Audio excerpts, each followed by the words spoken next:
19장 GDP에 반영이 되지 않는, 포함이 되지 않는 것들에 대한 이야기를 좀 해보겠습니다.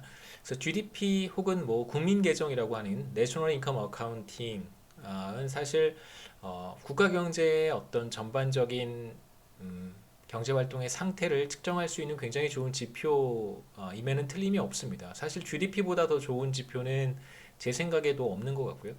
이제 그럼에도 불구하고 GDP라고 하는 것은 이제 완벽한 어떤 경제 지표, 한 국가의 전반적인 경제 상황을 보여주는 완벽한 지표라고 할 수는 없습니다. 그래서 몇 가지 뭐 여기서는 상당히 많은 부분들을 이제 GDP가 포착하지 못한다는 것을 이제 확인할 수 있는데요. 우선 여기에 GDP에 포함이 되지 않는 것들, 그 다음에 이제 GDP가 왜 그러한 요소들을 포함하지 못하는가, 이런 이야기들을 좀 해보도록 하겠습니다. 시간 관계상 비교적 이 부분은 빠른 속도로 넘어가고 우리 후반부 19장 후반부에 실질 변수와 명목 변수에 대한 이야기를 조금 더 길게 하면 좋을 것 같아요. 우선 첫 번째로 GDP에 포함이 되지 않는 것은 Physical Capital Depreciation이라고 해서 Physical Capital은 그냥 캐피탈이라고 생각하시면 됩니다. 자본, 생산 활동에 투입되는 다양한 형태의 자본을 생각해 보시면 돼요. 자본과 노동을 우리가 Factors of Production의 대표적인 두 유형이라고 이야기를 했었습니다. 그 중에 이제 캐피탈에 해당이 되는 것인데, 뭐 여러 가지 건물 생각하셔도 괜찮고요. 스트럭처, 건물이라든가 공장이라든가 오피스 빌딩이라든가 이런 것들, 그 다음에 이제 이런 스트럭처를 채우고 있는 다양한 이퀴먼트를 생각하면 그거 이제 모두 자본을 의미하는 것이니까요. 스트럭처와 이퀴먼트를 크게 나눠서 생각해 보면 좋고요. 그 다음에 이제 최근에는 자본의 여러 가지를 섞어서 예를 들면 뭐 R&D 같은 일종의 뭐 연구개발에 의해서 만들어지는 새로운 창작물들도 사실 연구개발 성과물이라고 할 수 있는 이런 것들도 최근에는 이제 자본 스탁으로 카운트를 하기도 합니다. 중요한 것은 GDP에 뭐가 포함이 되지 않냐면 그 자본이 생산 활동에 투입된 이후에 건물, 오피스 빌딩, 뭐 팩토리, 그 다음에 이제 다양한 기계들, 설비 이런 것들이 생산 활동에 이용이 된 이후에는 상당 부분 마모가 되는 현상이 나타나요. 디프리시에이션을 우리가 감가상각이라고 표현을 하고 쉽게 생각해 보시면 일종의 마모가 되는 현상입니다. 그러니까 마모가 되면 당연히 이제 그 가치가 떨어지겠죠. 자동차를 새 자동차를 구입한 다음에 몇 개월만 타면 중고차 시장에서 새 차 가격을 받을 수가 없잖아요. 뭐 여러 가지 이유가 있겠지만 대표적으로 자동차가 감가상각이 됐기 때문에 그 정도를 이제 차감하고 내가 살 때 지불했던 가격보다 훨씬 낮은 가격으로 중고차를 판매해서 그 정도의 돈을 받을 수가 있겠죠. 근데 이러한 감가상각이 실제로 GDP에 반영이 되지는 않습니다. 그래서 감가상각, 자본의 감가상각이라고 하는 것은 자본이 마모가 됨에 따라서 나타나는 어떤 가치의 하락을 의미해요. 가치의 하락. 자본이 감가상각이 된다. 자본의 감가상각이라고 하는 것은 이제 마모가 뭐 obsolescence라든가 warehouse, 뭐 wear, tear 이런 게 다 이제 마모가 되는 거잖아요. 마모에 따른 가치 하락을 자본의 감가상각이라고 이야기를 하는데 이러한 요소들이 사실 GDP에 포함이 되지는 않습니다. 물론 기업들이 이제 회계 보고라든가 회계 처리를 할때 기업이 보유하고 있는 다양한 형태의 이제 고정자본 같은 것들이 있거든요. 고정자본 같은 것들이 한 해 동안 얼마만큼 마모가 되었는지 이제 감가상각을 회계보고에 작성하는 경우가 있는데 실제로 이제 GDP에는 그러한 감가상각이 반영이 되지 않는다는 것입니다. 실제로 그림에 보시면 뭐 제가 따로 사진 설명은 안 해드리는데요. 뭐 보시면 다 아실 것 같아서 이렇게 시간이 지남에 따라서 건물이 노후가 되고 시설이 이제 마모가 되는 현상이 나타나는데 실제로 새로운 건물을 지었을 때 새로운 건물, 새로운 공장, 뭐 새로운 자동차 이런 것들은 다 GDP에 포함이 된다고 했었습니다. 그런데 이제 시간이 지남에 따라서 이것들이 마모가 되잖아요. 근데 그런 마모가 되는 그 정도라든가 얼마만큼 마모가 됐고 가치가 얼마나 떨어졌는가 이런 것들은 이제 반영이 되지 않는다는 것입니다. 두 번째는 GDP에 포함이 되지 않는 두 번째는 이제 홈 프로덕션인데요. 뭐 우리가 흔히 가사 노동이라고 부르는 것들입니다. 이제 홈 프로덕션엔 여러 가지가 있는데 뭐 클리닝, 쿠킹, 그다음에 뭐 차일드 케어 뭐 등등등 굉장히 많은 요소가 있습니다. 홈 프로덕션에는요. 그런데 이제 클리닝이나 쿠킹, 차일드 케어 이런 것들은 사실 GDP에 포함이 되지 않겠죠. 시장에서 거래가 되어야지만 GDP에 포함이 되기 때문에 실제로 직접 청소를 하지 않고 청소하는 회사에 맡긴다면 이건 이제 GDP에 포함이 될 거고요. 실제로 요리를 하지 않고 외식을 한다면 이것 또한 GDP에 카운트가 될 것이고, 그 다음에 차일드 케어 같은 경우에도 뭐 아이를 뭐 데이케어에 보낸다든가 혹은 뭐 어떤 정상적인 경로를 통해서 가사 도우미, 보육 도우미를 만약에 활용할 수 있다면, 고용할 수 있다면, 그러면 당연히 물론 이제 그분께 페이를 할 때 뭐 현금으로, 그러니까 정말 아무도 모르는 그런 거래를 한다면 GDP에 카운트가 되지 않겠지만, 그건 이제 좀 이따가 언더그라운드 이카노미에서 볼 텐데요. 이제 그런 형태의 거래가 아니라 실제로 이제 공식 통계로 잡힐 수 있는 그런 보육 도우미, 가사 도우미를 이용한다면, 그렇다면 이제 GDP에 포함이 된다고 볼 수 있습니다. 실제로 홈 프로덕션을 GDP에 반영하려고 하는 노력들이 없었던 것은 아닌데, 대체적으로 홈 프로덕션은 GDP에 반영하는 것이 어려운 이유가, 그러니까 클리닝이나 쿠킹이라든가 차일드 케어 같은 것들을 시장에 맡길 수는 있어요. 하지만 실제로 내가 클린업을 하는 거하고 누군가에게 그것을 맡겼을 때 정말 동일한 가치가 발생하는가는 또 다른 이야기라고 할 수 있습니다. 그래서 실제로 그 홈 프로덕션의 어떤 시장 가치를 정확하게 측정하는 것이 어렵기 때문에 홈 프로덕션을 GDP에 반영하는 것이 그래서 쉽지 않습니다. 뭐 시간 투입으로 계산할 것이냐, 뭐 3시간 내가 홈 프로덕션에 투입을 했다면 그럼 뭐 시간당 임금으로 그걸 환산할 것이냐, 이렇게 접근하는 방법도 있긴 있습니다만 그것도 사실 정확한 측정 방법은 아니고요. 그 다음에 저녁 식사 한 끼를 만약에 외식을 했다면 외식에 사용한 비용이 과연 저녁 식사를 집에서 했을 때 발생하는 홈 프로덕션이냐, 그것도 그렇게 쉬운 이슈는 쉬운 문제는 아닙니다. 그 다음에 이제 아까 잠깐 말씀드렸던 세 번째는 지하경제 같은 경우에도 GDP에 포함이 되지 않는데요.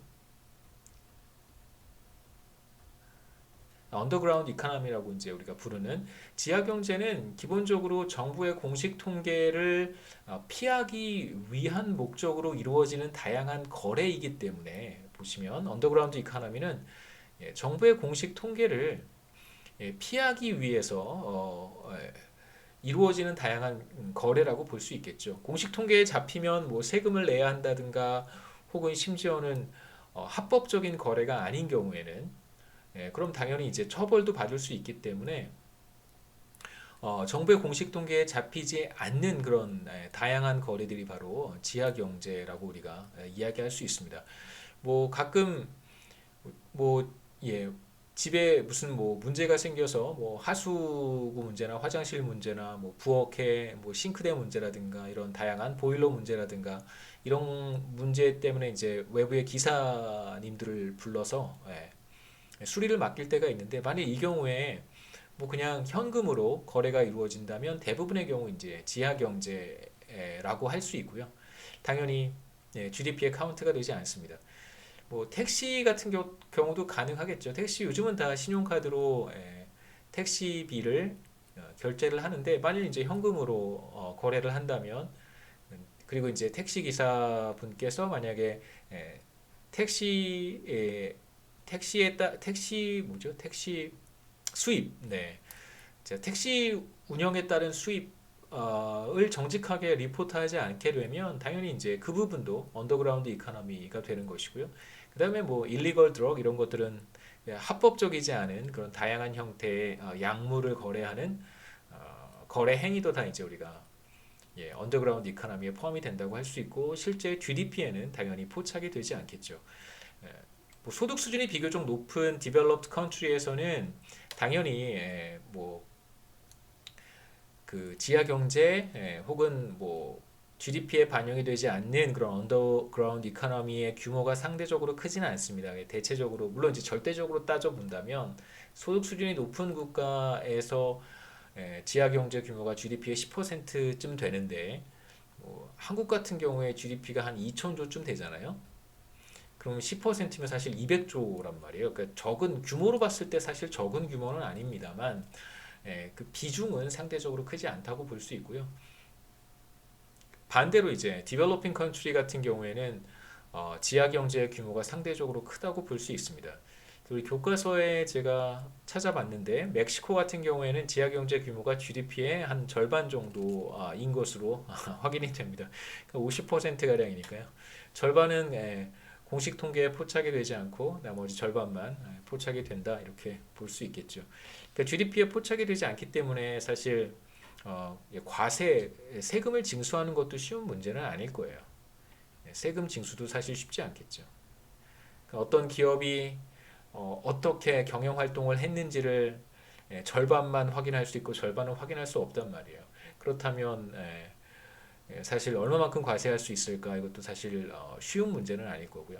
그다음에 임금 근로자 같은 경우에도 절반 정도는 도대체 얼마의 소득을 벌고 있는지 정부가 알 수 없는 그런 상황이라면 세금 징수에 상당히 많은 어려움이 있을 거라고 우리가 생각해 볼 수 있습니다. 그 다음에 또 하나 생각해 볼 수 있는 GDP에 포착이 되지 않는 요소는 바로 네거티브 익스터널리티라고 하는 건데 뭐 익스터널리티 자체가 외부성이라고 우리가 얘기를 하고 우리의 주된 관심사는 뭐 파지티브 익스터널리티는 사실 뭐 그것도 사실 왜 GDP에 포함이 되지 않는다고 말할 수 있는데 여기서 우리 이제 주된 관심은 부정적인 이제 외부성 당연히 파지티브 익스터널리티도 있습니다. 비교적 긍정적이라고 얘기해야 되는지 잘 모르겠지만 네.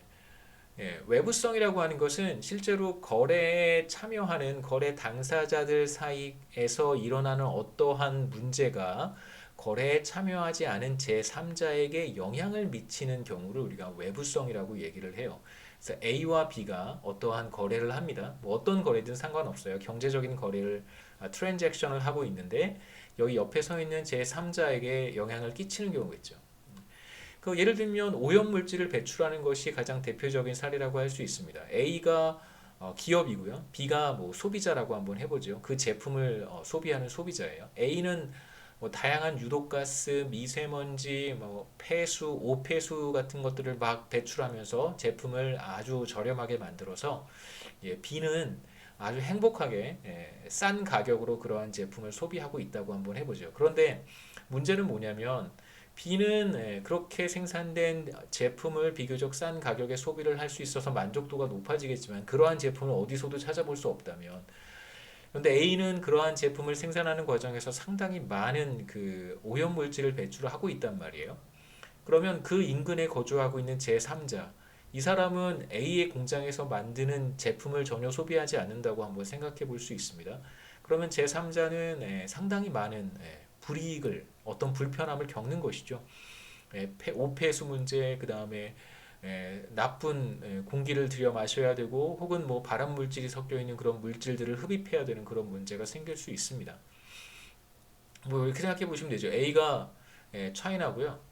네, 그다음에 B가 뭐 US 혹은 유럽 같은 국가, 유럽이고, 여기 한국이죠, 그렇죠? 뭐 이러한 상황 대표적인 외부성의 문제라고 할 수 있습니다. 이러한 외부성, 그러니까 제3자에게 영향을 미치지만 사실 A는 어떠한 비용도 부담하지 않는 거예요. 그러니까 사실 제3자에게 상당히 많은 어떤 경제적 비용을 부담시키는 것이죠. 경제적 비용을 초래를 하고 있음에도 불구하고 A는 그것에 대한 정당한 대가를 지불하지 않는 비용을 지불하지 않는 상황이 벌어질 수 있다는 거예요. 그게 바로 우리가 관심을 갖는 이제 부정적인 외부성, 네거티브 익스터널리티라고 할 수 있습니다. 뭐 다양하죠. 폴루션, 지금 제가 설명드렸던 노이즈, 그 다음에 크라임, 범죄 같은 경우도 마찬가지라고 할 수 있습니다. 이러한 요소들은 사실 GDP에 포함이 되지 않아요. 그러니까 미세먼지가 물론 미세먼지 때문에 많은 사람들의 건강이 악화되고 경제 활동이 위축되는 그러한 문제들, 오염 물질들 때문에 그건 당연히 이제 결과적으로 경제 활동에 영향을 미치면 GDP가 떨어지는 건 맞는데 미세먼지 자체가 GDP에 카운트가 되는 건 아니니까요. 이런 이제 외부성 자체가 GDP에 카운트되는 것은 아니기 때문에 여기서 externality는 GDP에 반영되지 않는다 이렇게 얘기를 할 수 있습니다. 그 다음에 그냥 뭐 여기서 우리가 얘기 다루지 않지만 긍정적 외부성 같은 경우에는 뭐 다양한 것들이 있는데요. 뭐 최근에 이제 여러 가지 이슈가 있으니까 긍정적 외부성은 예방 접종 같은 경우에도 긍정적 그러니까 positive externality라고 우리가 볼 수 있습니다. 뭐 경제학 원론 수업이니까 한번 뭐 들어보시면 뭐 외부성에 대한 이그잼플은 많이 있어요. positive externality 뭐 미시경제학 시간에 사실 이건 거시경제학 이슈라기보다는 미시경제학 이슈기 때문에 혹은 재정학 공공경제학이란 재정학의 이슈이기 때문에 제가 그렇게 많이 말씀을 드리진 않는데 예방접종 같은 경우가 대표적이고요. 이렇게 생각해 볼 수 있습니다. 이제 여러분 주변에 많은 사람들이 이렇게 있는데요. 여러분이 접촉하는 많은 사람들이 있습니다. 보통 뭐 초, 중, 고등학교가 대표적으로 많은 사람들과 접촉을 해야 되는 그런 환경에 노출되어 있으니까 만약에 여러분이 평상시에 뭐 하루에 혹은 평상시에 만나고 접촉하는 사람이 한 100여 명쯤 된다고 생각해 보시죠. 만약에 100여 명 가운데 뭐 한 60명에서 70명, 그러니까 60%에서 70% 가량이 뭐 독감 예방 접종을 맞았다, 예방 접종을 했다라고 한번 생각해 보시죠.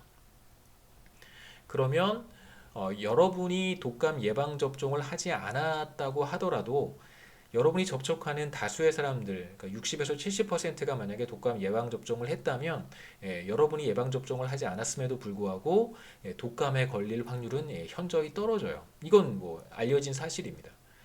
독감에 걸릴 확률은 현저히 떨어지고요. 이게 이제 하나의 케이스고 또 다른 케이스는 반대로 여러분이 접촉하는 100명 중에서 뭐 예방 접종을 한 사람이 고작 해봐야 1명, 2명밖에 되지 않는다고 한번 생각해 보시죠. 1, 2%밖에 안 되는 경우. 이 경우에는 사실 그러니까 플루에 감염될 확률이 훨씬 더 높습니다. 그렇다면 내가 예방접종을 하지 않는다고 하더라도 내 주변에 접촉하는 사람들이 독감 예방접종을 굉장히 많이 한다면 이게 사실 파지티브 익스터널리티가 되는 거예요. 그래서 뭐 여러분 미디어에 뭐 보시면 이런 비슷한 이야기들을 한번 들으셨을 텐데 대체적으로 독감 예방접종 같은 경우에 혹은 뭐 다른 백신도 비슷합니다. 뭐 백신 같은 경우에 100%다 접종할 필요가 없고 대략 한 60에서 70%뭐 이 정도만 만약에 접종을 한다고 하더라도 상당한 효과가 있다라고 하는 게 이제 전문가들의 이야기잖아요. 그 바로 우리가 여기에서 다루는 포지티브 익스터널리티의 좋은 사례라고 할 수 있습니다. 그 다음에 이제 마지막으로 한번 생각해 볼 수 있는 것은 GDP가 사실 행복을 보여주는 지표는 아니에요. 그러니까 GDP가 happiness를 does GDP buy happiness? happiness가 과연 행복을 살 수 있는가? 그러니까 다시 말하면 이런 뜻이겠죠. GDP가 높은 국가의 국민들이 평균적으로 더 행복한가 이렇게 우리가 얘기해 볼 수 있습니다. 그래서 과연 소득과 어떤 삶의 만족이라고 하는 행복, 이 둘 사이에는 어떤 관계가 있는가? 그러니까 사실 GDP가 행복을 측정하는 그런 지표는 사실 아니니까요. 하지만 GDP라고 하는 지표는 혹은 여기 이제 제가 적어놨듯이 GDP per capita 1인당 GDP라고 하는 것은 전반적으로 한 국가, 한 사회의 어떤 삶의 질을 요약해서 보여주는 웰빙을 요약해서 보여주는 하나의 지표라고는 우리가 이야기할 수 있습니다. 굳이 요즘은 웰빙이라는 단어를 번역하지 않아서 너무 좋은 것 같아요. 예. 어떤 삶의 수준이라든가 삶의 만족도라든가 이런 어떤 삶의 퀄리티를 측정하는 간접적인 지표가 될 수도 있어요. 왜 그러냐면 실제로 제가 조금 이따가 그림을 보여드리겠지만 GDP가 높은 국가에서 전반적인 삶의 만족도도 높습니다. 그러니까 행복 정도도 행복감, 행복 정도도 비교적 높다고 볼 수 있어요. 그래서 질문은 이거죠. 1인당 GDP가 정말로 행복을 뭐 잘 대변할 수 있겠는가? 대변하는가? 이게 이제 우리의 관심사인데 뭐 예. 뭐 어느 정도 포지티브한 거죠. 어느 정도 우리가 그렇다라고 not negative예요. 왜? 그렇지 않은 건 아니에요. 어느 정도 관계가 있습니다. 그래서 각 국가마다 설문조사를 실시한 게 있어요. 뭐 제가 구체적인 데이터는 여기서 설명하지 않겠습니다만 여러 명의 사람들, 각 국가마다 여러 명의 사람들을 설문조사를 해서 전반적인 어떤 삶의 만족도, 행복 수준을 측정을 합니다. 라이프 세티스팩션을 뭐 설문조사를 통해서 지표화해요.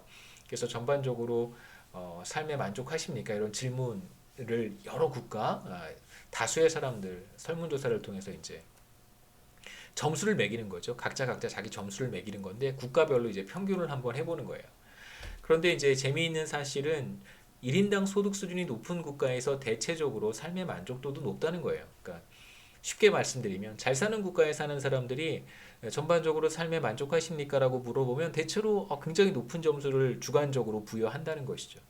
그래서 그림에 보시면 세로축이 바로 전반적인 삶의 만족도 수준이고요. 각 국가마다 이제 어떤 평균 수준이 있겠죠. 여러 사람, 한 국가의 여러 사람들한테 물어보니까 자, 이쪽이 전반적인 삶의 만족, 높으면 높을수록 대체적으로 자신의 삶에 만족한다, 행복하다 이런 뜻이고요. 이제 가로축의 변수가 2014년 기준 1인당 GDP입니다. 그래서 그림을 보시면 대체로 이제 이런 패턴을 갖고 있잖아요. 이렇게 이런 패턴을 보입니다. 그 말은 무슨 뜻이냐면 이 그림이 보여주는 것은 1인당 소득 수준이 높은 국가일수록 전반적인 삶의 만족도가 높다라고 하는 걸 우리가 확인할 수 있어요. 물론 뭐 1인당 소득 수준이 같은 국가라고 하더라도 예를 들면 어디를 한번 비교해 볼까요? 예를 들면 네, 비슷한 국가라고 하더라도 여기 불가리아나 보츠와나는 소득 수준이 대체로 비슷하고요. 그 다음에 뭐 브라질, 멕시코 이런 쪽은 다 소득 수준이 대체로 비슷합니다. 세로축에 이렇게 나란히 위치한 국가들이니까요. 그런데 비교해 보면 불가리아나 보츠와나 전반적인 어떤 삶의 만족도보다 브라질, 멕시코에 사는 사람들의 전반적인 삶의 만족도가 물론 높기는 해요. 이런 이제 편차는 사실상 존재하지만 우리가 대체적으로 이러한 관계가 나타난다는 사실을 이제 확인할 수 있는 것이죠. GDP가 완벽한 지표는 아니에요. 전반적인 삶의 질을 측정하는 지표도 아니고 행복을 측정할 수 있는 지표도 아닙니다. 그러니까 잘 산다 그래서 행복한 건 아니에요. 하지만 그럼에도 불구하고 우리가 행복이라고 하는 실제적인 어떤 지표를 GDP랑 비교해 보면 지금 그림에서 보는 이러한 관계를 찾을 수 있다는 뜻입니다. 그래서 GDP는 완벽하진 않지만 대체적으로 전반적인 삶의 어떤 그 양적인 지표이면서 그러니까 퀀티테이티브한 지표이면서 동시에 질적인 측면도 측정할 수 있는 그러니까 퀄리테이티브한 측면도 측정할 수 있는 그런 지표라고 우리가 얘기할 수 있다는 것이죠. 그래서 이어서 우리가 실질 변수와 명목 변수에 대한 이야기를 해보려고 하는데요. 여기에서는 주로 실질 GDP, 명목 GDP에 대한 이야기를 좀 하고 그러니까 리얼이 실질이고요. 그러니까 real GDP라고 하면 실질 GDP를 가리키는 것이고 nominal GDP라고 하면 이제 명목 GDP를 가리키는 것입니다. 그래서 이어서 여기에서 몇 가지 다양한 지표들, 인플레이션이라든가 그다음에 뭐 물가 뭐 이런 이야기들 이제 마지막 부분에 GDP 디플레이터도 등장을 해요. GDP 디플레이터, 소비자 물가 지수 이런 이야기들을 GDP 디플레이터입니다. 여기서 19장 후반부에서 마지막으로 좀 다루고 다음 20장으로 넘어가겠습니다. 자, 우선 하나의 예를 한번 생각해 볼 텐데요. 그러니까 실질 변수 혹은 뭐 실질 GDP, 그 다음에 명목 GDP 이런 것들이 각각 무엇을 뜻하는 것인지 간단한 예를 들어서 보여드리도록 하겠습니다. 우리가 계속해서 포디카라고 하는 이제 가상의 국가를 생각을 했었는데요. 2020년에 10대의 자동차를 생산을 했고 동일하게 2021년에도 10대의 자동차를 생산을 했습니다. 그래서 생산량은 2020년, 2021년 동일해요. 자, 그런데 어떤 차이가 있냐면 2020년에는 자동차 한 대의 가격이 3만 달러였었는데 2021년에는 자동차 가격이 4만 달러로 상승하게 됩니다. 생산량은 동일하고 가격은 상승했어요. 자, 이제 GDP에 어떠한 변화가 나타나는지 보겠습니다. 2020년에 10대의 자동차를 생산을 했고 자동차의 가격은 한 대에 3만 달러였습니다. 그래서 2020년에 GDP는 30만 달러가 되겠죠. 지금 우리가 생각하는 보고 있는 포디카는 자동차만 생산을 하는 국가라고 우리가 19장 처음 시작할 때 이야기를 했었습니다. 자, 2021년에 똑같이 자동차 생산량은 10대로 동일하고요. 자동차 가격은 4만 달러로 상승을 했어요. 그렇다면 2021년의 GDP는 40만 달러가 되죠. 그래서 2020년과 2021년 사이에 GDP가 얼마나 변화했는가 GDP 증가율을 계산할 수 있는데 계산하는 방식은 간단합니다. 21년의 GDP에서 20년의 GDP를 빼요. 그러니까 GDP의 변화분이겠죠. 분자에는 변화분을 쓰고 우리가 두 시점을 비교합니다. 시작 시점과 끝 시점이 있는데 분모에는 이제 시작 시점으로 나눠주면 되겠죠. 2020년에서 2021년으로 넘어가는 거니까 2020년의 GDP로 나눠주면 돼요. 변화분은 40만 달러가 2021년의 GDP고 2020년의 GDP는 30만 달러니까 변화분은 10만 달러입니다. 20년과 21년 사이에 GDP는 10만 달러만큼 늘어난 거니까 변화분이 10만 달러고요. 그 다음에 2020년의 GDP는 30만 달러니까 10만 달러 나누기 30만 달러는 3분의 1이 돼요. 그래서 20년과 21년 사이에 GDP의 증가율은 여기에 이제 100을 곱하면 되는 것이죠. 33.3%가 됩니다.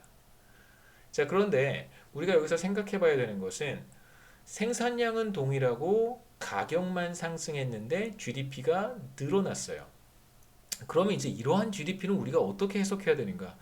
더 많이 생산한 게 아닌 거예요. 다시 말하면 각자 1인당 자동차 생산량이라고 하는 지표를 우리가 한번 생각해 본다면 여기서 1인당 국민 숫자로 나누는 것이죠. 10대를 생산을 했는데 포디카의 국민의 숫자로 나눠보면 1인당 자동차 생산량은 2020년과 2021년에 동일해요. 변하지 않았어요. 뭐가 더 많이 늘어나지 않았어요. 하지만 가격이 상승했기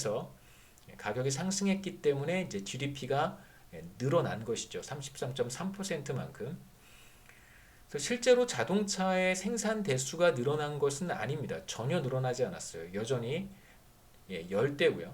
다만 자동차의 가격이 상승을 했기 때문에 GDP가 늘어난 것으로 나타납니다. 그래서 우리가 자동차의 시장 가격, 2020년의 시장 가격인 3만 달러, 2021년의 시장 가격인 4만 달러로 자동차를 평가하지 않고 순수하게 몇 대가 생산되었는가만을 가지고 GDP가 어떻게 변했는지를 측정해 본다면 그래서 자동차의 생산량 몇 대를 생산했는가만 우리가 카운트 한다면 실제로 20년과 21년 사이에 자동차 생산량의 증가율은 0%겠죠. 하나도 늘어나지 않았으니까. 그래서 지금 우리가 여기서 구분하고 싶은 것은 마치 실질 GDP라고 하는 것은 가격에 영향을 받지 않는 순수하게 자동차의 생산량을 추적하는 형태의 GDP라고 생각하시면 되고 명목 GDP, nominal GDP라고 하는 것은 지금 우리가 시장 가격, 그 당해 년도의 시장 가격을 적용해서 GDP를 계산하는 경우 그러한 GDP를 우리가 명목 GDP라고 부른다는 것만 기억하시면 좋겠습니다. nominal GDP는 이제 정리해 보죠. 생산된 재화의 가치를 측정을 하는 것이고요. 이제 반영을 해서 측정을 하는 것인데 그때 당해년도의 가격을 적용하는 거예요. 당해년도의 가격을 적용해서 생산량을 측정하는 것이 바로 nominal GDP입니다. 우리가 지금 조금 전에 포디카 이그젬플에서 자동차의 가격 3만 달러 2020년에 4만 달러 2021년에 이렇게 가격을 적용해서 GDP를 계산하면 우리는 nominal GDP, 명목 GDP를 계산하는 것입니다. 자, 그런데 우리가 조금 전에 이그젬플에서 봤듯이 만약에 가격이 생산량은 변하지 않았는데 단순히 가격이 상승해서 명목 GDP가 상승할 수 있잖아요. 앞에 이그젬플에서 생산량은 동일했는데 가격이 상승해서 명목 GDP가 늘어날 수 있습니다. 앞에 이그젬플은 굉장히 단순하잖아요. 근데 현실 경제는 매우 많은 재화와 서비스를 생산하고 매우 많은 가격이 존재하기 때문에 쉽게 이렇게 들여다볼 수 없어요. 자동차 열대 생산량은 똑같구나. 그렇다면 뭐 늘어난 게 없네. 이렇게 우리는 간단한 이그젬플에서는 이야기할 수 있지만 현실 경제는 그렇게 단순하지 않잖아요. 우리가 무수히 많은 재화와 서비스의 생산량을 어떻게 다 파악할 수 있겠어요. 심지어 우리는 국민 계정에 대한 이야기를 할 때 생산량 카운트한다는 얘기 하지도 않았었습니다. 그 부가가치로 우리가 GDP를 측정을 하잖아요. 지출액이나 부가가치나 이런 걸로 측정을 한단 말이에요. 그렇다면 가격의 상승을 우리가 통제해야지만 가격의 상승을 제거해야지만 생산이 얼마만큼 늘었는지 알 수 있어요. 간단한 이그젬플에서는 아무 문제가 없습니다. 그냥 보면 돼요. 하지만 복잡한 현실에서는 가격의 증가를 우리가 통제를 해야 돼요.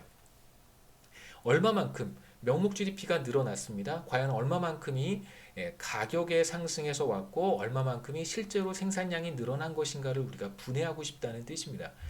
자, 이제 가격 상승분을 제거하고 순수하게 생산량만 늘어난 것을 우리가 추적할 수 있다면 그렇게 해서 계산된 GDP가 바로 실질 GDP예요. 그래서 실질 GDP의 보다 그 분명한 정의는 뭐냐면 당해년도의 가격을 사용하는 것이 명목 GDP라면 이제 기준연도의 가격을 사용해서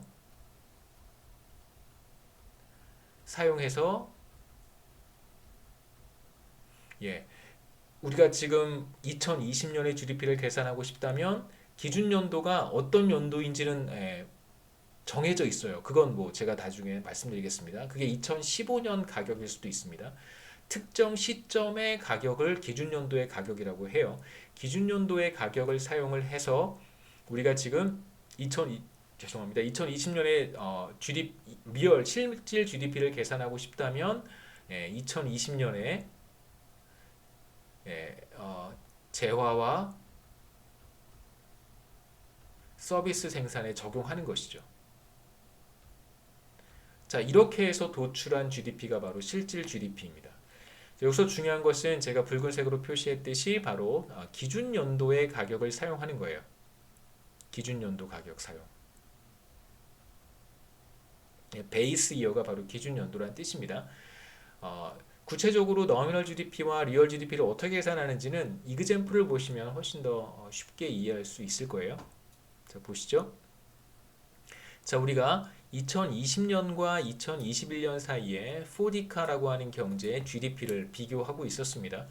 자, 2020년을 우리가 기준연도로 설정을 하죠. 베이스 이어로 설정을 해요. 자, 그러면 가격을 2020년 가격을 사용한다는 뜻입니다.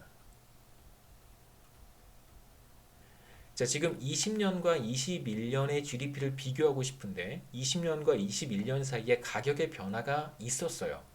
자, 그런데 우리가 21년에 가격의 변화가 있었는데 2020년 가격을 그대로 2021년에도 적용을 한다면 가격의 변화는 사실상 나타나지 않겠죠. 그러니까 2020년 GDP를 계산할 때 2020년 가격을 쓰고 2021년 GDP를 계산할 때 2020년 가격을 쓰는 거예요. 기준 연도가 2020년이기 때문에 그렇다면 두 기간 사이의 가격의 변화는 우리가 완벽하게 통제할 수 있습니다. 전년도 가격을 쓰는 거니까요. 자, 이제 포드의 가격은 2020년에 3만 달러였었습니다. 가격이 상승하기 전이었었고요. 자, 실질 GDP를 계산해 볼 텐데 당연히 2020년의 GDP를 계산할 때 기준연도 가격을 쓴다는 것은 당해년도 가격을 쓴다는 것과 같은 말이 돼요. 자, 이제 기준연도가 2020년이라고 한번 해보죠. 그렇다면 우리가 2020년 GDP를 계산한다? 이 말은 무슨 말이냐면 기준연도가 2020년이니까 기준연도의 가격을 적용해서 2020년 GDP를 계산하면 우리가 뭘 계산한 거냐면 실질 GDP를 계산한 것입니다. 다시 한번 여기다 적어볼게요. 헷갈리실 수도 있어서. 자, 만약에 우리가 2020년 GDP를 계산하고 싶어요. 자, 첫 번째, 만약 우리가 당해년도 가격을 적용한다면, 자, 그렇다면 우리는 어떤 GDP를 계산한 거냐면, 명목 GDP를 계산한 것입니다. 그러니까 당해년도 가격을 적용하면 우리는 명목 GDP를 계산하는 거니까요. 기준연도가 2020년입니다. 자, 두 번째로 만약에 기준연도 가격을 사용한다면, 가격을 적용한다면 이건 우리는 실질 GDP를 계산하는 방법이니까요. 우리는 실질 GDP를 계산을 했어요. 그런데 2020년이 기준연도고 2020년 GDP를 우리가 계산하고 싶은데 당해년도도 2020년이고요. 기준연도도 2020년이에요. 그렇다면 기준연도에서는, 그러니까 베이스 이어에서는 우리가 어떤 사실을 알 수 있냐면 명목 GDP와 실질 GDP가 항상 같다는 걸 알 수 있습니다. 뭐 단순한 얘기죠. 기준연도의 가격을 사용하니까요. 그래서 기준연도에서는 너미널 GDP와 리얼 GDP가 같습니다. 이 사실을 우리가 알 수 있고요.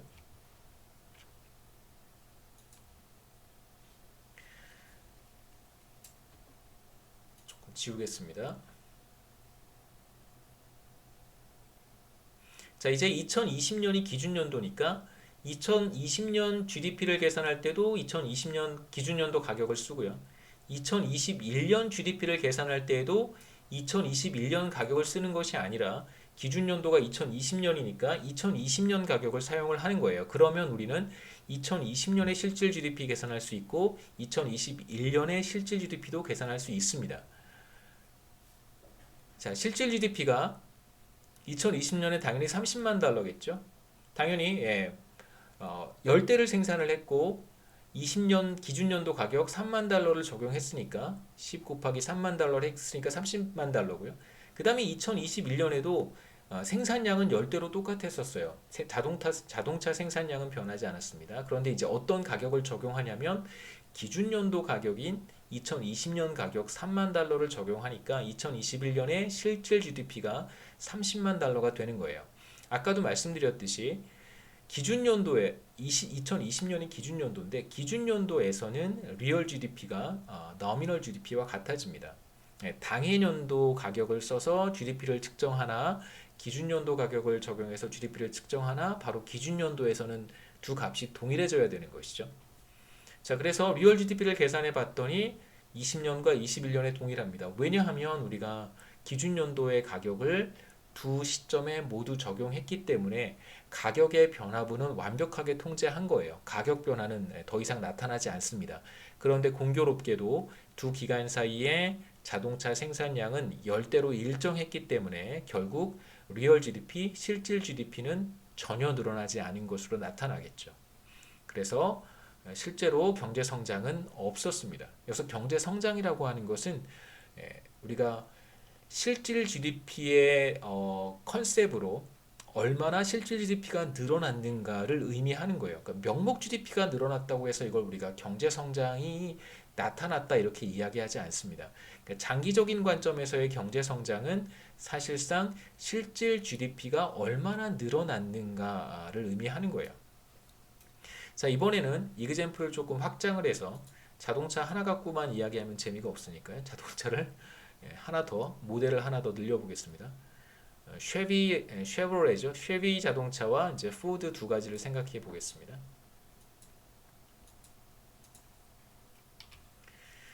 자, 표로 만들어 봤는데요. 2020년에 포드의 생산량은 10, 2021년에도 10, 그 다음에 가격은 아까와 똑같습니다.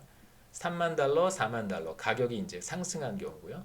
쉐비는 2020년에 5대를 생산을 했고 21년에는 20대를 생산을 했습니다. 가격도 2만 달러에서 2만 5천 달러로 상승했어요.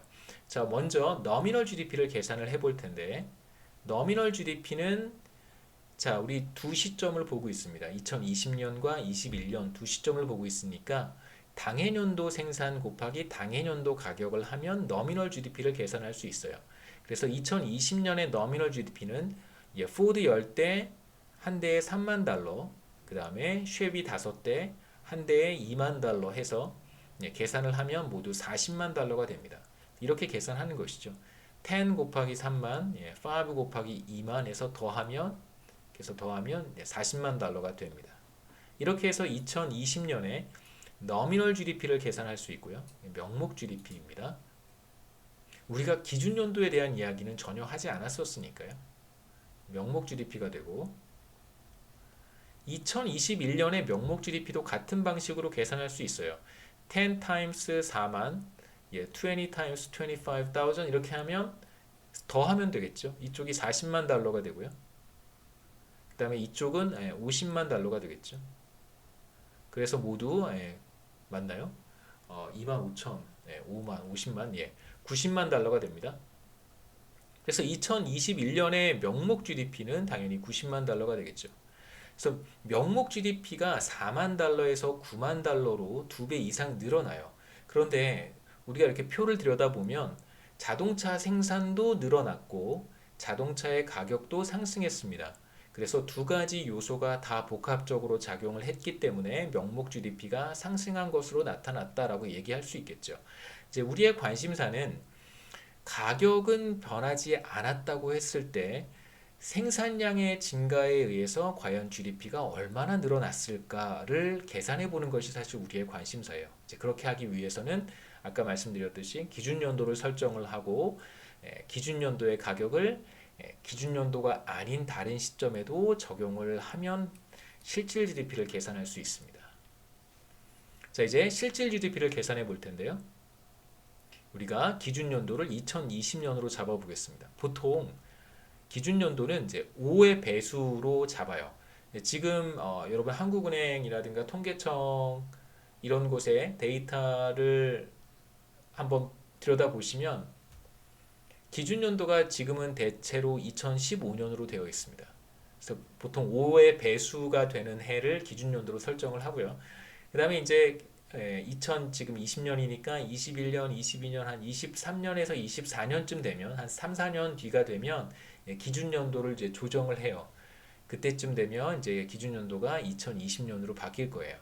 우리가 한 2023년이나 2024년쯤 가게 되면 그럼 이제 그때 나오는 데이터에서는 기준 연도를 지금 우리와 같이 2020년으로 설정을 할 것입니다. 근데 지금은 2015년이 대체로 다 2015년을 기준 연도로 사용하고 있어요. 우리는 미래지향적이기 때문에 2020년을 기준 연도로 잡았습니다.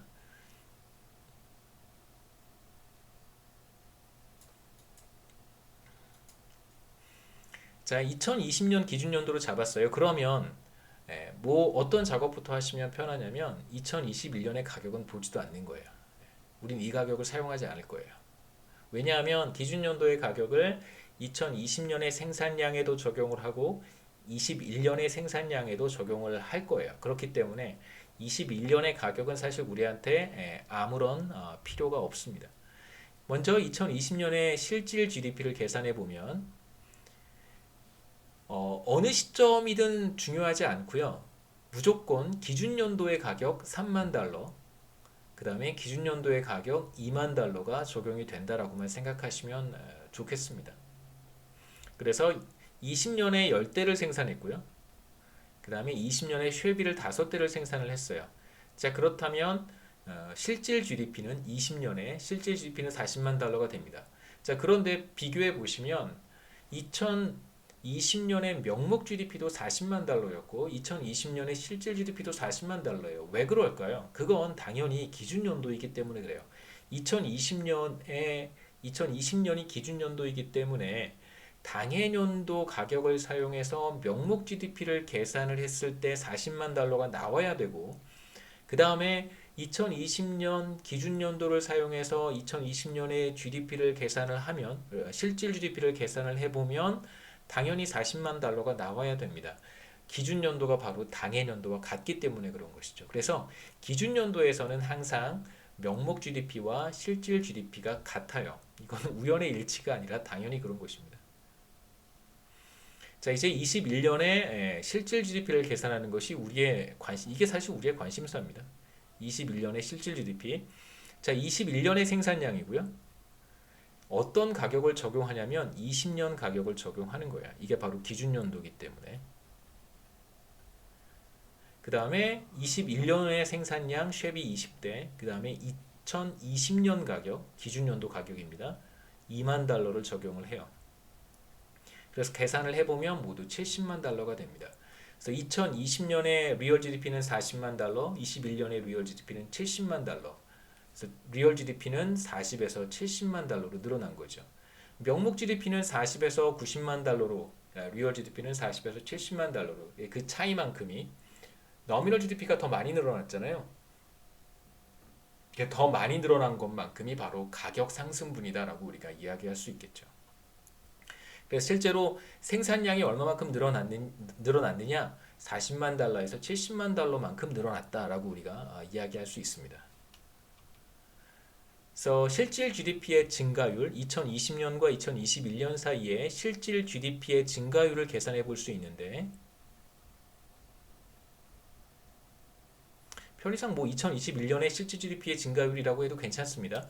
당연히 2021년에 실질 GDP 70만 달러에서 2020년에 리얼 GDP인 40만 달러를 빼고요. 그 다음에 이제 우린 20년과 21년 사이의 실질 GDP의 증가율을 계산하는 거니까 당연히 여기엔 40만 달러가 와야겠죠. 그래서 이 비율을 계산해 보면 4분의 3이니까 그렇죠? 30만 달러만큼 늘어났고 분모가 40만 달러니까 4분의 3 대략 75%라고 우리가 볼 수 있습니다. 그래서 생산량이 75%만큼 늘어났다라고 우리가 얘기할 수 있겠죠. 실질 GDP의 증가율은 75%.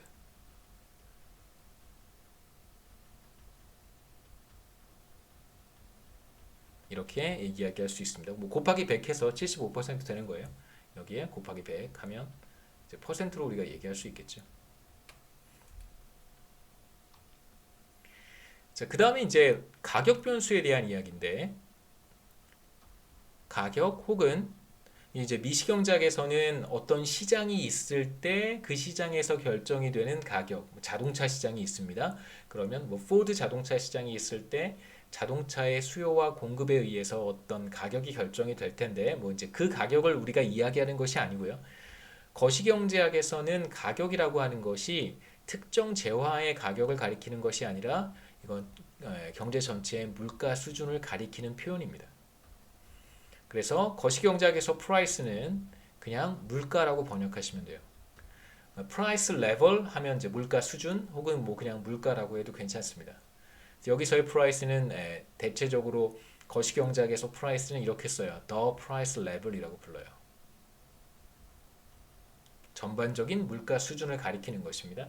그래서 이 물가 수준을 가지고 우리가 인플레이션이라고 하는 걸 계산하는 것이죠.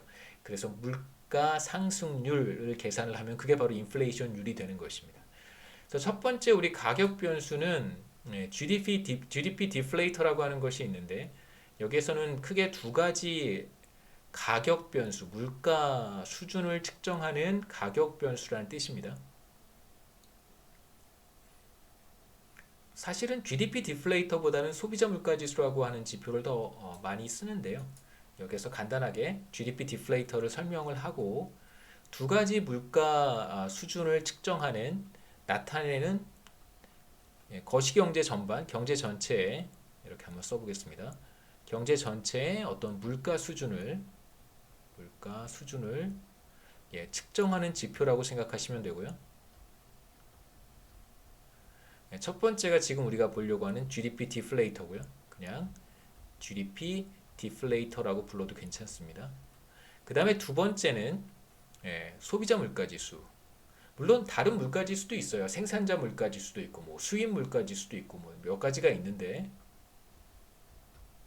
대표적으로 많이 쓰이는 것이 바로 소비자 물가지수, 소비자 물가지수, CPI라고 부릅니다. Consumer Price Index고요. 다음 슬라이드에 나오니까 그때 보시죠.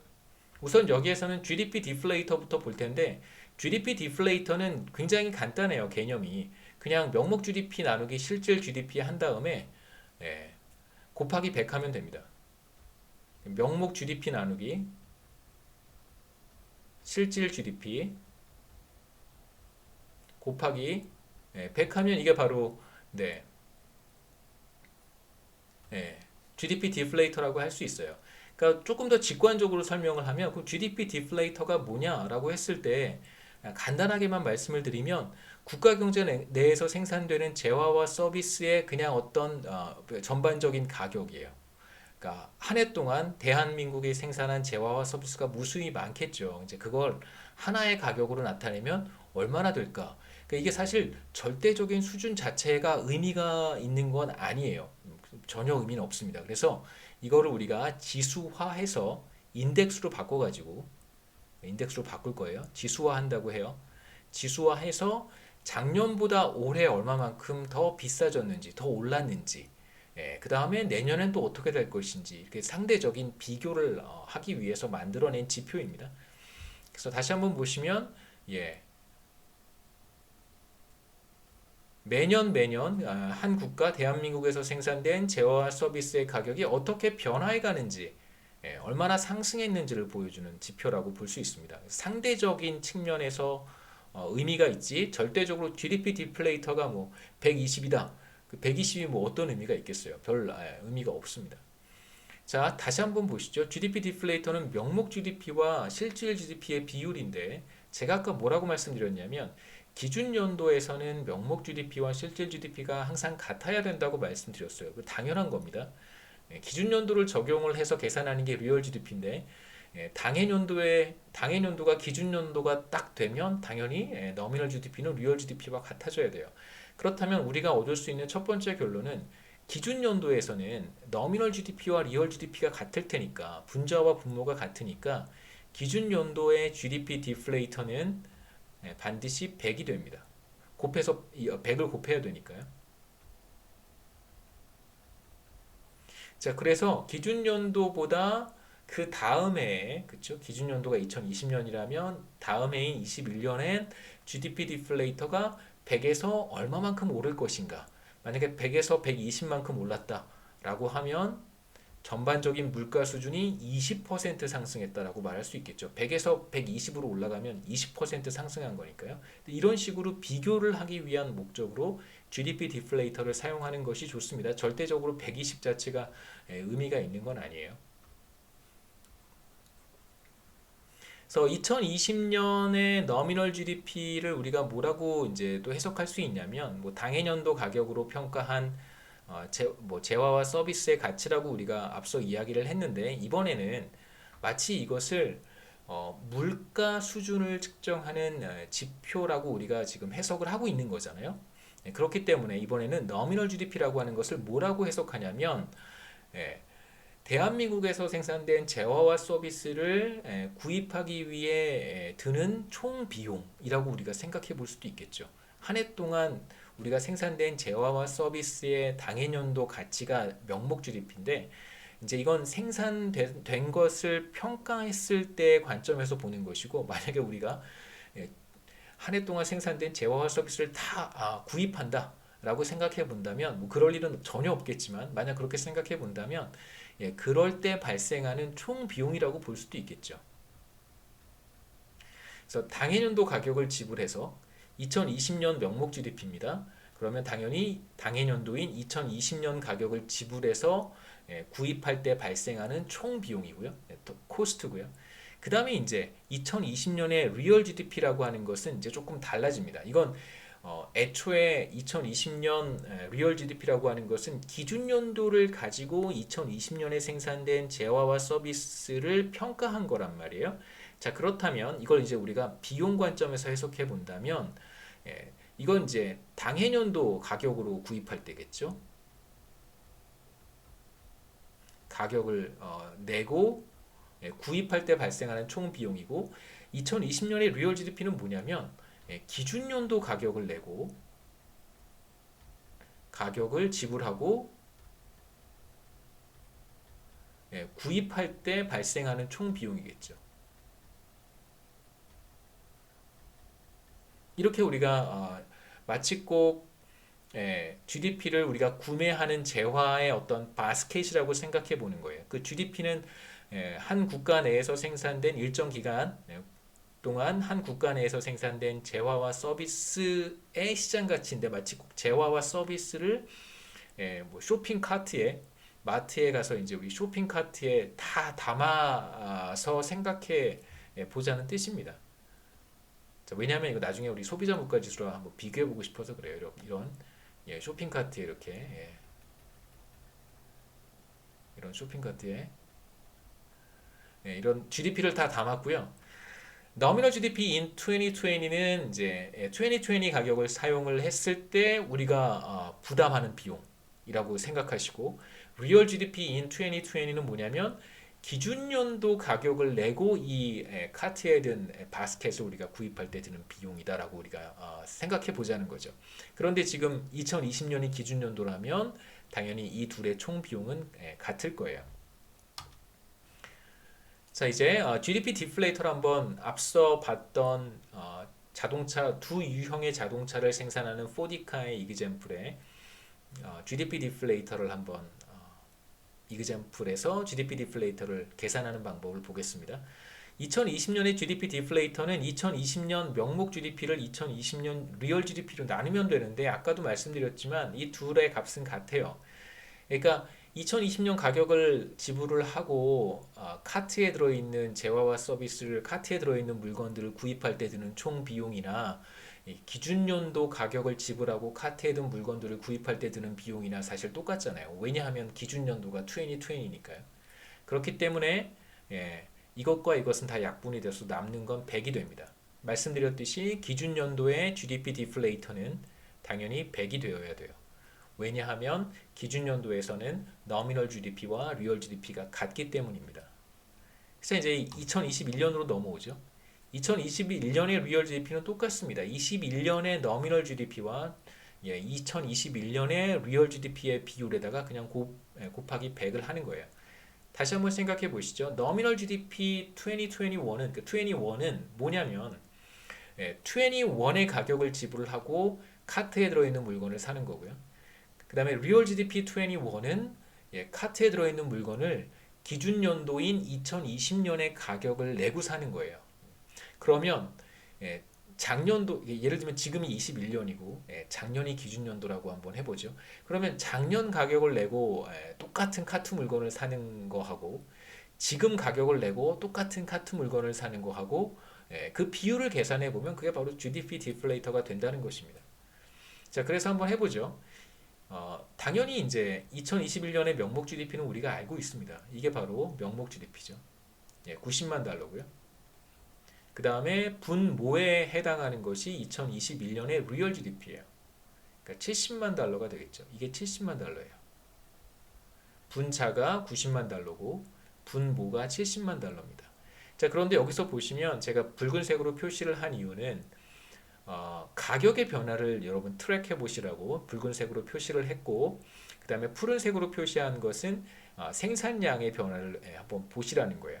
여하튼 카트에 들어있는 물건은 달라지지 않았어요. 그게 바로 10, 20입니다. 10, 20는 카트에 들어있는 마트에 가서 카트에 담은 물건은 달라지지 않았어요. 10개, 20개가 담겨 있어요. 하지만 뭐가 달라지냐면 2021년 가격을 내고 지불을 할 때의 비용이냐 아니면 기준 연도의 가격을 지불을 하고 구입할 때의 비용이냐의 차이만 있을 뿐입니다. 그래서 분자에 있는 40만 달러, 25만 달러는 2021년 21 가격이고요. 30만 달러와 20만 달러는 기준 연도인 2020의 가격이에요. 그래서 사실상 GDP 디플레이터를 계산할 때 달라지는 것이 무엇이냐라고 한다면 기준연도 가격과 당해년도 가격 이렇게 들어간다는 것이죠. 카트에 담긴 물건이 달라지진 않습니다. 그러니까 이 이그젬플이 이 지금 제가 말씀드린 메타포가 그대로 소비자 물가 지수에도 반영이 되니까요. 그때 또 다시 한번 말씀드리겠습니다. 90만 달러를 70만 달러로 나눠서 곱하기 100을 하면 128.6이 나와요. 2020년의 GDP 디플레이터는 정확히 100이었고요. 2021년에 GDP 디플레이터는 128.6이 돼요. 그러면 GDP 디플레이터는 1년 동안 얼마나 상승했는가?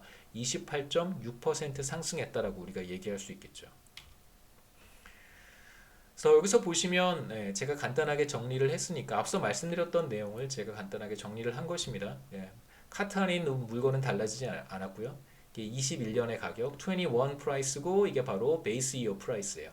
그래서 가격이 기준 연도와 당해 연도에 달라졌을 때 GDP 디플레이터를 어떻게 구할 수 있을까를 보여주는 것이고요. 그 다음에 이제 경제학자들은 어떤 것에 관심이 있냐면 GDP 디플레이터가 올해와 내년, 그러면 안 되죠. 작년과 올해, 뭐 재작년과 작년 이렇게 미래는 우리가 값을 관찰할 수 없으니까요. 말이 안 되는 거죠. GDP 디플레이터가 몇 퍼센트 변했는가에 관심이 있습니다. 그래서 from year to year로 몇 퍼센트 변했는지 우리가 측정할 수 있는데요. 우리 이그젬플에서는 간단하게 128.6이 2021년에 GDP 디플레이터고 100이 베이스 이어인 2000에 2020죠. 2020에 GDP 디플레이터가 됩니다. 그래서 간단하게 퍼센트로 나타내고 싶다면 100을 곱해서 28.6%라고 얘기할 수 있고요. 일반적으로는 이렇게 퍼센티지 체인지를 계산을 합니다. 21년에 GDP 디플레이터 마이너스 20년에 여기 2020이에요. 2020년에 GDP 디플레이터를 빼고 2020년에 GDP 디플레이터로 나눈 다음에 뭐 곱하기 100을 하시면 퍼센트로 표현하는 거고요. 곱하기 100을 안 하겠다라고 하면 그냥 이렇게 0.286 이런 값을 얻게 되겠죠. 그래서 GDP 관점에서 물가가 어떻게 변했는가를 보여주는 지표가 바로 GDP 디플레이터의 증감률입니다. 그래서 우리가 지금 구한 것은 바로 GDP 디플레이터의 증감률이라고 이야기합니다. 그러니까 증가율이라고 보통 이제 증가율이라고 해도 되고요, 상승률이라고 해도 되는데 이걸 굳이 이제 증감률이라고 표현하는 이유는 때로는 감소하기도 하거든요. 이제 마이너스 값을 갖기도 하고 이제 그런 일이 항상 일어나니까 그러한 경우에는 어떤 변수가 항상 상승하는 경우에는 그 GDP 같이 보통 한국 경제의 GDP는 꾸준히 상승했잖아요. 어떨 땐 막 9%씩 늘어날 때도 있었습니다. 그러면 보통 그러한 변수, 거시경제 변수들은 증가율이라는 표현을 더 많이 써요. 웬만해서 감소하지 않는 변수들은 그냥 영어로도 그렇게 표현을 합니다. GDP growth rate이라고 이야기를 해요. GDP change rate이라고 잘 얘기하지 않습니다. GDP는 계속 늘어나는 변수라고 이제 사람들이 어떤 스테레오타입과 같이 고정관념을 가지고 있는 거죠. 이제 하지만 GDP 디플레이터와 같은 어떤 가격 변수들은 대체로 떨어질 때도 있단 말이에요. 이제 그러한 변수들은 증감률이라고 표현하는 것이 보다 더 일반적입니다. 그러니까 퍼센티지 체인지라는 표현을 더 많이 쓰는 거죠. 한국 경제의 GDP 디플레이터를 제가 그림으로 그려봤습니다. 50년대 초부터 데이터가 있고요. 보시면 한국 경제가 비교적 빠르게 성장하는 시기에는 GDP 디플레이터도 굉장히 가파르게 상승하는 걸 여러분 보실 수 있습니다. 이런 기간 동안에요. 이런 기간 동안 한국 경제가 굉장히 빠르게 성장했던 기간이고요. GDP 디플레이터가 비교적 이렇게 둔화되는 것도 우리가 쉽게 볼 수 있습니다. 이런 기간들은 이제 대체로 경제 성장이 좀 둔화가 되는 기간이고요. 그 다음에 GDP 디플레이터가 오히려 이렇게 올라가다가 꼬꾸라지는 시기들이 몇 번 나타나는데 이렇게 이게 바로 IMF 경제 위기였고요. 그 다음에 이제 이 시기가 글로벌 금융 위기, 그리고 이 시기 이제 지난 과거와 비교했을 때 훨씬 더 두드러지게 나타나죠. 뭐 지금 우리가 겪고 있는 지금입니다. now.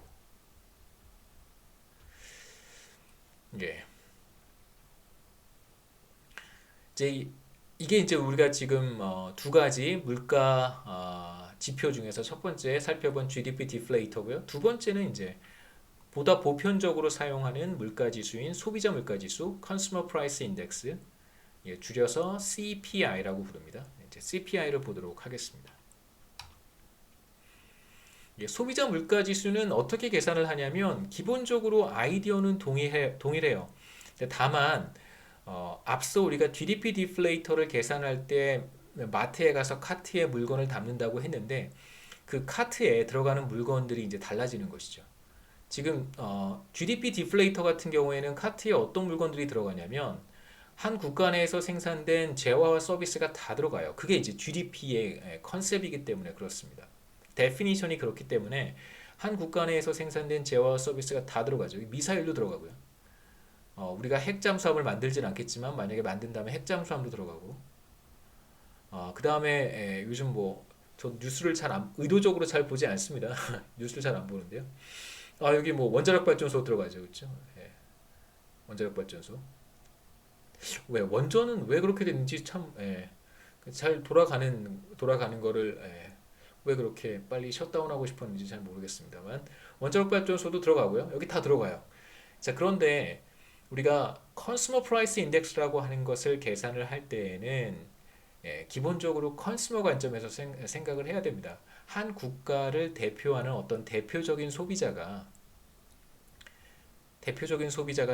소비하는 혹은 대표적인 가게가 소비하는 재화와 서비스들이 있을 거예요. 재화와 서비스. 자, 이러한 재화와 서비스에 핵잠 수업이나 원자력 발전소라든가 미사일이 들어가지는 않습니다. 이런 것들은 다 들어가지 않겠죠. 다 빠지고요. 대신 이제 재미있는 것은 대표적 소비자가 소비하는 재화와 서비스에는 수입품들도 굉장히 많이 있을 거예요. 수입품들도 우리 소비하잖아요. 그러니까 국내에서 생산되지 않는 재화와 서비스들이 많이 있을 거예요. 뭐 대표적으로 우리 스마트폰 애플에서 만드는 뭐 다양한 디바이스 같은 것들이 우리가 생각해 볼 수 있는 대표적인 사례라고 할 수 있죠. 국내에서 생산되지 않는 재화라고 볼 수 있고요. 예를 들면 이제 이런 것들이 이제 카트에 들어가야 돼요. 어떤 것들은 카트에서 우리가 끄집어내야 되고 소비자가 소비하지 않으니까 끄집어내고 대신 다른 것들을 여기에 담아야 됩니다. 대표적으로 수입품들을 이제 여기 담아야겠죠. 그래서 컨슈머 프라이스 인덱스를 우리가 계산할 때에는 이 카트의 구성품 내용물들이 많이 달라져요. 어떤 것들은 빠지고 또 어떤 것들은 들어가고 중요한 것은 대표적인 그 국가를 대표하는 대표적인 가게 혹은 대표적인 소비자가 소비하는 재화와 서비스가 이 반드시 카트 안에 들어가야 한다는 것입니다. 자, 그래서 이제 개념은 똑같습니다. 이 카트를 기준 연도의 가격을 내고 구입할 때 여기 아까 GDP 디플레이터 계산할 때 분모에 리얼 GDP가 있었잖아요. 그래서 기준 연도 가격을 내고 이 카트를 구입할 때 발생하는 비용이 분모고 분자에는 당해년도 가격을 내고 구입할 때 이 카트를 구입할 때 드는 비용이 이제 분자에 들어갑니다. 그래서 앞에 우리가 봤던 GDP 디플레이터와 기본적인 개념은 동일해요. 다만 구성품들이 좀 달라지는 것이죠. 그래서 이런 방식으로 우리가 2021년에 소비자 물가 지수를 계산할 수 있습니다. 다시 한번 말씀드리면 2021년의 소비자 물가 지수는 어떻게 계산하냐면 2021년 당해년도의 가격을 내고 이 소비자 바스켓을 구매할 때 드는 비용을 무엇으로 나누어 주냐면 기준 연도의 가격을 내고 동일한 소비자의 바스켓을 구매할 때 드는 비용으로 나누어 주면 우리가 2021년에 소비자 물가지수 CPI를 계산할 수 있습니다. 앞서 말씀드렸듯이 GDP 디플레이터와 소비자 물가지수 사이에 이제 가장 중요한 차이점은 카트에 뭐가 들어가느냐, 바스켓입니다. 바스켓. 그래서 GDP 디플레이터를 우리가 계산할 때에는 당연히 국내에서 생산된 재화와 서비스가 다 들어가고요. 이걸 이제 우리가 GDP 바스켓이라고 부르기도 하는데 말씀드렸던 뭐 원자력 발전소, 뭐 미사일, 뭐 자주포, 뭐 그다음에 무슨 그 대규모 뭐 엄청 큰 배도 우리가 만들잖아요. 엄청 큰 뭐 유조선 이런 거 다 들어갑니다. 뭐 보트도 들어가요. 보트 뭐 어떤 저기 장관 남편은 보트를 사는데 일반적인 대한민국 소비자는 가게는 보트를 사나요? 저는 안 산다고 생각하는데 아마 안 들어갈 거예요. 대표적인 소비자의 바스켓은 보트는 들어가진 않습니다. 제가 알기로 안 들어가는 걸로 알고 있어요. CPI는 바로 이제 특정한 바스켓, 소비자 바스켓에 우리가 초점을 맞추고 있고요. 당연히 이제 대표적인 소비자가 구매하는 재화와 서비스들이 담겨 있어요. 그래서 이 재화와 서비스에는 당연히 그 해외에서 수입된 제품들도 포함이 됩니다. 그래서 이러한 바스켓을 우리가 컨슈머 바스켓이라고 불러요. 그냥 뭐 소비자 바스켓, 뭐 소비자 장바구니 이렇게 예전에 부르기도 했는데 저는 그냥 컨슈머 바스켓이라고 부릅니다. 두 바스켓 사이에는 이제 몇 가지 차이가 있는데 아까도 말씀드렸듯이 GDP에는 포함이 되지만 당연히 컨슈머 바스켓에는 들어가지 않는 것들이 있어요. 예를 들면 뭐 네, 이건 화력 발전소 뭐 지하철 플랫폼 뭐 지하철역 이런 거 안 들어가죠. GDP에는 들어갑니다만 소비자가 왜 지하철역을 구입하겠어요? 그다음에 뭐 핵잠수함 이런 거 구입하지 않겠죠. 핵잠수함은 국내 GDP 이건 미국 GDP에는 들어가지만 국내 GDP에는 들어가지도 않을 거예요. 우리는 핵잠수함을 만들 수 있는 기술을 보유하고 있지 않습니다. 그 다음에 소비자 바스켓에는 아까도 말씀드렸듯이 GDP에는 카운트되지 않는 외국에서 생산된 재화와 서비스들이 들어갈 수 있습니다. 그래서 뭐 여기에서는 외국에서 생산된 랩탑, 뭐 스마트폰 혹은 뭐 전기, 뭐 일렉트로닉 디바이스 이런 것들이 다 포함이 되겠죠. 그 다음에 이제 GDP와 뭐 소비자 바스켓, 컨슈머 바스켓에 다 포함이 되는데 어떤 경우에 GDP에서는 큰 비중을 차지하지 않지만 컨슈머 바스켓에서는 비교적 큰 비중을 차지하는 그런 재화나 서비스들이 있을 수 있어요. 대표적으로 우리가 생각해 볼 수 있는 게 교육비 같은 거잖아요. 교육 같은 거. 교육 서비스. 실제로 교육과 관련된 부문은 GDP에서 그렇게 큰 비중을 차지하지 않습니다. 큰 비중을 차지하지 않지만 개별 가게 입장에서 봤을 때 이제 자녀 교육비로 상당히 많은 부분 지출을 하잖아요. 그러니까 물론 교육이라고 하는 것을 마트에 카트에다가 담을 수 있는 그 제품은 아니죠, 당연히. 이제 저는 이제 여러분들이 이해하기 쉽게 그냥 카트의 비유를 사용한 것이고요. 실제로 대표적인 가게가 구입하는 카트 안에는 교육이 상당히 많은 비중을 차지할 거예요. 이렇게 카트를 우리가 그려보면 교육이라고 하는 것을 크게 담아 놓고 교육을 이렇게 담아 놓으면 사실 공간을 거의 다 차지하겠죠. 교육비 비중이 사실 굉장히 큽니다. 그 다음에 이제 주거비도 부담이 크죠. 주거와 관련된 다양한 비용, 주거비 이렇게 주거 용품을 담으면 주거 용품뿐만이 아니라 뭐 여러 가지겠죠. 뭐 전기요금, 뭐 가스요금, 여름엔 전기요금 많이 나오죠. 뭐 겨울에는 뭐죠? 도시가스 요금 많이 나오죠. 그다음에 뭐 관리비 내야 되는 사람들도 굉장히 많죠. 그다음에 뭐 다양한 뭐 주거와 관련된 비용들이 있습니다. 그다음에 주택담보대출 대출 받아서 집을 구입한 사람들 혹은 뭐 전세나 월세 임대해서 주택을 임대해서 사는 사람들 같은 경우에도 뭐 전세 자금에 대한 이자를 부담해야 되는 경우도 있고 혹은 이제 일부 월세를 내야 되는 사람들 같은 경우에는 이제 월세 부담도 있으니까 하우징 비용 부담도 사실 이 카트에서 차지하는 비중이 굉장히 크겠죠. 하우징이나 교육 이것들을 카트에 담으면 굉장히 카트가 꽉 찰 거예요. 거기다가 이제 식료품 같은 거 집어넣고 뭐 의류 뭐 다른 것들 다 집어넣으면 이제 카트가 꽉 차겠죠.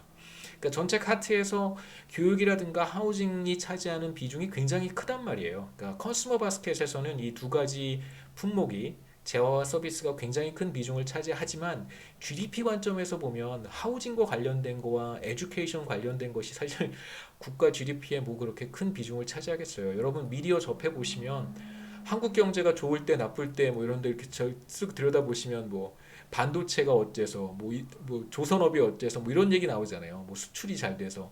그래서 사실 교육이라든가 하우징과 관련된 이슈들은 별로 GDP와 큰 관련은 없습니다. 그래서 여기서 보시면 하우징, 교육 이런 것들은 주거 혹은 교육과 관련된 부문은 GDP에서는 상대적으로 큰 역할을 하진 않지만 전반적으로 컨슈머 바스켓에서는 비교적 큰 역할을 한다라고 우리가 얘기할 수 있겠죠.